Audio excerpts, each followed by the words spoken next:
সম্মানিত সুধী, আসসালামু আলাইকুম ওয়া রাহমাতুল্লাহ। এখন অগ্রহায়ণ মাস, আমি ভিটায় পেঁয়াজ লাগিয়েছি, মুড়ি কাটা পেঁয়াজ যেটাকে বলা হয়, আপনাদেরকে দেখাচ্ছি। যাদের সুযোগ রয়েছে তারা মুড়ি কাটা পেঁয়াজ এখনও লাগাতে পারেন। আমি খুব অল্প করে লাগিয়েছি, দেখুন প্রায় পেঁয়াজের চারা অনেকটাই হয়ে আসছে। আর এই অংশটার মধ্যে রসুন লাগিয়েছি, রসুনের চারা এই হচ্ছে, আস্তে আস্তে হচ্ছে রসুনের চারা। তো আশা করি খুব দ্রুতই রসুনের চারা হয়ে যাবে। এরপরে লাগিয়েছি মেথি, এটা দেশি মেথি, চারা হয়েছে, আপনারা দেখতেছেন এই যে মেথি হচ্ছে, হয়তো কিছুদিনের মধ্যে বড় হয়ে যাবে, আপনারা দেখতে পাচ্ছেন। এগুলো সব মেথি শাক হবে। মেথি শাক একটি ভালো শাক, রুচির পরিবর্তন করে। এই পাশ দিয়ে রয়েছে শশা গাছ দেখা যাচ্ছে, আরও শশা গাছ আসছে। মেথি গাছের পরেই আমরা লাগিয়েছি মূলা, যেটাকে চায়না মূলা বলা হয়। খুব পাতলা পাতলা করে দিয়েছি যাতে মূলাগুলো বড় সাইজের হয়। আপনারা দেখছেন এই মূলা, এগুলো চায়না মূলা, বড় বড় এক একটা মূলা হবে, দেখতে খুব সুন্দর লাগছে।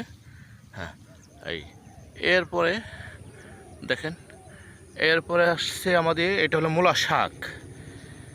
এই যে মূলা শাক দেখছেন, সুন্দরভাবে হচ্ছে মূলা শাক। এই মূলা শাক এইটি একটি ভালো শাক। এরপরে হলো আমাদের লাল শাকের বীজ বপন করেছি। লাল শাক রীতিমতো হচ্ছে, এই যে আপনারা দেখতে পাচ্ছেন লাল শাকের চারা গজিয়েছে। এই যে লাল শাক, আমরা খুব শীঘ্রই হয়তো 1 সপ্তাহ বা 10 দিনের মধ্যে লাল শাক তুলতে পারবো আশা করি, ইনশাআল্লাহ। যথেষ্ট সুন্দরভাবে হয়েছে, আরেকটু বড় হবে। এই লাল শাক, এগুলো সব লাল শাক সুন্দরভাবে হচ্ছে।